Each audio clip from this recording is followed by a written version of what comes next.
کوئی عزیز فوت ہو جائے اس کی تصویر بنا کر اپنے پاس رکھ سکتے ہیں یا کوئی حرج ہے اس میں؟ ہاں رکھیں، کیوں نہ رکھیں جی، بالکل رکھیں. میرا اس کے اوپر پچھلی تو ہم نے ڈسکشن ڈیٹیل سے کی تھی کہ بعض کا ضرورت بن جاتی ہے.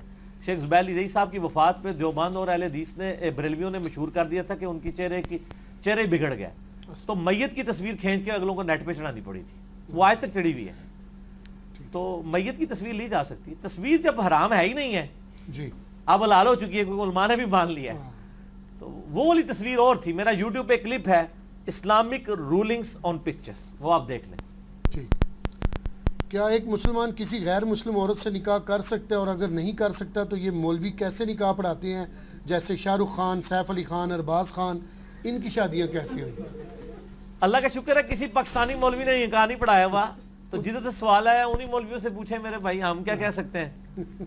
غیر مسلم سے اگر وہ یہودی اور عیسائی ہے نا تو نکاح ہو سکتا ہے اہل کتاب میں سے. وہ سورۃ المائدہ کے پہلے رکوع میں ہے. چاہے وہ مشرک بھی ہو، اللہ نے اس کو بینیفٹ دیا ہے اہل کتاب ہونے کا.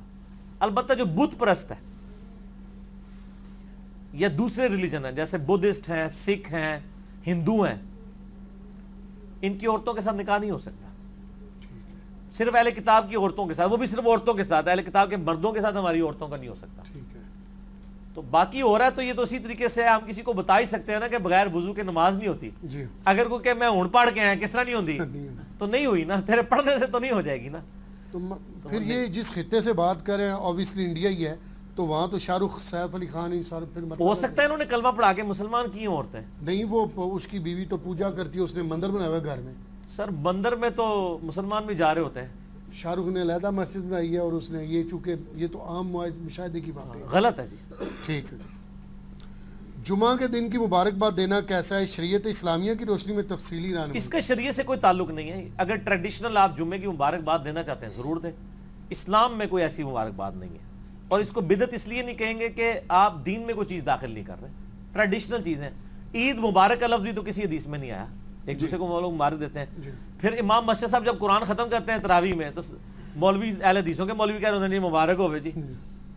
اور پھر جو خدمت کر رہے ہوتے ہیں تراویح پڑھانے والے کی، وہ بھی کسی حدیث میں نہیں آیا. یہ ساری چیزیں ٹریڈیشنل ہیں، ان کے اوپر کوئی بدعت کا فتویٰ نہیں لگتا. صحیح. امام ابو حنیفہ کے ایسے فتووں پر جو لوگ عمل کرتے ہیں جو دین سے ٹکراتے ہیں، تو کیا اس کا گناہ امام ابو حنیفہ کو بھی ہوگا؟ امام حنیفہ کو کوئی گناہ نہیں ہوگا. لا تزر وازرۃ وزر اخری، کوئی جان اٹھانے والی کسی کا بوجھ نہیں اٹھائے گی. کیونکہ امام حنیفہ نے جب یہ فرما دیا جب کوئی میری بات قرآن و حدیث کے خلاف ہو تم چھوڑ دو، تو وہ بری الذمہ ہو گئے نا. ٹھیک ہے نا. ہم بھی کہتے ہیں ہم جو بات پیش کرتے ہیں آپ ریفرنس دیکھیں، مل جائے ٹھیک، نہ ملے تو آپ چھوڑ دیں. صحیح. تو ان کے اوپر تو اس کا وبال نہیں ڈالا جاتا. ہاں اگر انہوں نے جان بوجھ کے ایسا کیا ہوگا جو ہمیں نہیں پتا، ہم 1200 سال بیٹھ کے تو ڈیسائیڈ کرنا مشکل ہے، تو وہ اللہ تعالیٰ کو خود جواب دے ہوں گے. صحیح. اور اگر واقعی کسی شخص نے جان بوجھ کے دین کو بدلا ہے، وہ تو مسلم شریف کے الفاظ ہیں، جس نے دین میں برا طریقہ نکالا، قیامت تک جتنے لوگ اس پہ عمل کریں گے سب کا وبال اس پہ ہوگا، اور ان کے وبال میں بھی کمی نہیں ہوگی. جی. یہ نہ سمجھے کہ ہمارے بابے اٹھا لیں گے وزن. یہاں بھی لوگ کہتے ہیں مولوی صاحب نے مسئلہ دسیا ہے غلط ہوا ہے تو انہوں نے ہوئے گا. نہیں، مولویوں کو ساروں کا اکٹھا ہوگا ثواب بریکٹ والا، اور آپ کا اپنا ثواب اپنی جگہ رہے گا. جو محکمہ موسمیات والے بارش کے بارے میں خبر دیتے ہیں، کس دن بارش ہوگی، کب تک جاری رہے گی، وغیرہ وغیرہ، ان کی بات کو ماننا یا اس پر یقین رکھنا گناہ ہے کیا؟ نہیں، وہ کوئی علم غیب کی بات تو نہیں بتا رہے ہوتے. آج تک کسی نے آپ کو بتایا؟ آج جس طرح 9 ستمبر 2018 ہے، کوئی یہ بتا سکتا ہے کہ 9 ستمبر 2035 کو بارش ہوگی؟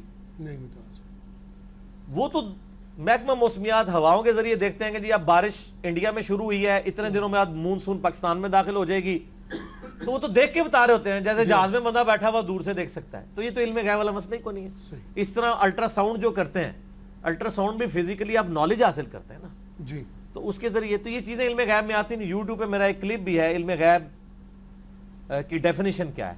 علم غیب وہ ہوتا ہے جو حواس خمسہ اور انسٹرومنٹ کے بغیر حاصل کر لیا جائے. ایک بندہ یوں ہاتھ رکھ کے یہ بتا دے کہ یہاں زمین پہ نیچے پانی ہے اور وہ نکل بھی ہے، جہلم میں جہاں بھی رکھیں گے نکل آئے گا 5 فٹ بعد. میں دس دینا ایتھے بھی پانی جائے، ایتھے بھی پانی جائے، یعنی جہاں پہ پانی نہ نکل رہا ہو.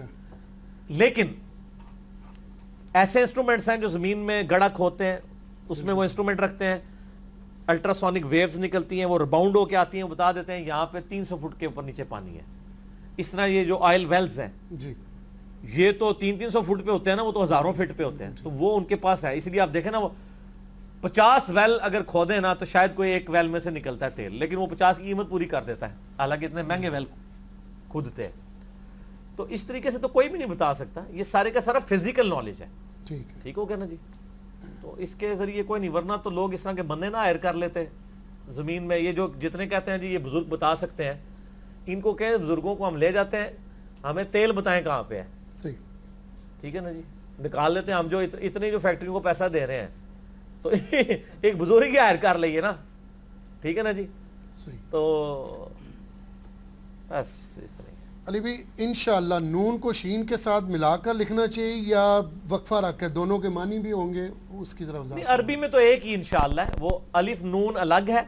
انشاءاللہ, شاء اللہ اگر اللہ چاہے, ان اگر, تو یہ لفظ بنتا ہے اگر اللہ چاہے, ان اگر شاء اللہ اللہ چاہے. تو نون کو شین سے نہیں ملانا, نون کو الگ ہی رکھنا ہے. تو عربی میں تو اسی طرح لکھا جاتا ہے. اردو میں اگر کوئی لکھ بھی لیتا ہے اس میں کوئی فرق نہیں پڑتا. اور اس کا معنی بدلتا ہے نون اور شین کو اگر ملانا؟ نہیں کوئی نہیں بدلے گا, معنی کیوں بدلے گا. صحیح. نماز جنازہ میں جو دعائیں مرد کے لیے پڑھی جاتی ہیں, کیا یہی دعائیں عورتوں کے لیے بھی ہوں گی؟ ہاں یہی ہوں گی.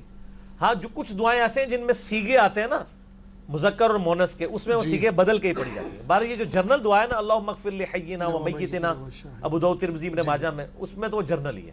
ٹھیک ہے. ایک مولوی صاحب کا بیان سنا جس میں انہوں نے کہا کہ قبر میں کچھ لوگوں کی طرف سے رسول اکرم صلی اللہ علیہ وسلم سوالات کے جواب دیں گے, مجھے اس بارے میں رہنمائی فرما دیجیے. میں ایسے مولوی کا ماتھا چوم لوں جس نے یہ بات کی ہے. بڑا شریف آدمی ہے کہ اس نے نبی علیہ السلام کی بات کی ہے, کیونکہ یہ تو بزرگ بابوں کی بات کرتے ہیں. امام بریلوی صاحب نے فتاوی رضویہ میں ان سے سوال ہوا کہ یہ تقلید کرنا کیوں ضروری ہے. وہ کہتے ہیں اس لیے ضروری ہے کہ امام مالک کا ایک مقلد تھا, جب وہ فوت ہوا قبر میں گیا, فرشتے سوال کے لیے آئے تو اس کو سوالوں کے جواب نہیں آ رہے تھے, تو امام مالک تشریف لے آئے اور انہوں نے اس کی طرف سے سوالوں کے جواب دے دیے. اب اس گندگی کو ذہن میں رکھتے ہوئے اگر کوئی کہہ رہا ہے کہ نبی علیہ السلام دیں گے, تو وہ تو ہمیں اچھائی نظر آ رہی ہے. ہمارے نبی کی جب بات ہوتی ہے, بزرگ بابوں کی نہیں ہوتی, ہمیں خوشی محسوس ہوتی ہے, اگرچہ وہ جھوٹی بات ہی کیوں نہ ہو. ٹھیک, ایک خوشی کی حد تک ہے, دینی بات نہیں میں کر رہا. تو ایسا بالکل نہیں ہوگا. بخاری مسلم میں موجود ہے, میرا یوٹیوب پہ کلپ ہے, قبر میں 3 نہیں 4 سوال. بے شک. تو وہ سوالوں کے جواب آپ نے خود ہی دینے ہیں اپنی قبر میں. مر ربو کا, ما دینوں کا, کوئی کسی کی طرف سے دے ہی نہیں سکتا. اس میں تو الفاظ ہیں یا جواب دے گا یا نہیں دے گا. اگر بخاری مسلم میں کہیں ہے کہ کوئی اور آگے دے دے گا تو ہمیں دکھائیں کہ جی میں غوث پاک دا تو 20 ہاں. ٹھیک, وہ بھی سنے ہیں نا, فرشتے آئے تو انہوں نے پہلا سوال کیا مر ربو کا, تو انہوں نے کہا میں شیخ عبدالقادر جیلانی کا دھوبی ہوں. اور یہ واقعہ اشرف تھانوی نے بھی نقل کیا ہوا ہے, صرف بریلوی نہیں بیان کرتے. یہ پتہ نہیں کس نے کیمرہ بیچ میں فٹ کیا ہوا تھا, روایت کون کر رہا ہے. ما دینوں کا توبی کہتے ہیں جی 300 فرشتے پریشان. فرشتے نہیں کو پریشان ہونا ایک لائی ہے. بخاری مسلم میں الفاظ ہیں, جب تینوں سوالوں کے جواب نہیں ہوں گے نا تو فرشتے پوچھیں گے تو نے یہ سوالوں کے جواب کیوں نہیں ہے. وہ کہیں گے میں وہی کہتا تھا جو لوگ کہتے تھے. تو فرشتے کہیں گے تو نے خود علم حاصل کرنے کی ضرورت مطلب کیوں نہیں کوشش کی. پھر ایک گرز ماریں گے, وہ زمین کے برابر ہو جائے گا. ٹھیک ہے نا, تو گرز مارن گے, اللہ کو نہیں جاؤں گا, فرشتے اللہ کو ٹور گئی, اللہ ایک کیڑا بندہ ہے. وہ بندہ تسی میرے والے کر دو نا, فرشتے تو چھڑ دو, فرشتے تو سرما بنا کے رکھ دیں گے ہوتا. تو اللہ نے کہا نہیں ٹھیک ہے, انہوں بخش دیتا گیا. غوث پاک کا دھوبی کیا, نبی علیہ السلام کا دھوبی بھی ہو, وہ بھی اپنے مال کے مطابق اٹھایا جائے گا. بخاری مسلم میں الفاظ ہے, مدعم نامی ایک غلام تھا نبی علیہ السلام کا, اونٹ کا کجاوا کستا تھا, آپ کو وضو کروایا کرتا تھا. غزوہ خیبر کے موقع پہ ایک نامعلوم تیر لگا, وہ شہید ہو گیا. صحابہ نے کہا بڑا خوش نصیب ہے, شہید ہوا ہے. آپ فرمایا تم اسے شہادت کی خبریں اور یہ سنا رہے ہو, خوش نصیب ہے. اور میں دیکھ رہا ہوں کہ اللہ تعالیٰ نے اس پہ آگ کی چادر ڈال دی ہے, جو اس نے مال غنیمت کی ایک چادر چوری کی تھی. تو اسی غوث پاک دے تو بھی لے کے بیٹھے ہو اور کوڑ مارنے بند کر دو. اور بخاری مسلم کے الفاظ ہیں, مشکات میں بھی مال غنیمت میں چوری کے بیان والے چیپٹر میں آپ کو حدیث مل جائے گی. صحابہ کہتے ہیں اگر کسی نے ایک رسی بھی اٹھائی تھی نا, وہ بھی اس نے بیت المال میں جمع کروا دی. یعنی لوگوں نے کہا یہ رسی ہے نا, اس کی خیر ہے, اٹھا کے لے. یہ صحابی میں فرق ہے اور عام آدمی میں. جب ان کو حدیث پہنچتی تھی فوراً توبہ کرتے تھے. یہاں لوگ پورے پلاٹ اڑپ کر جاتے ہیں لوگوں کے. سب جھوٹ فراڈ چل رہا ہے.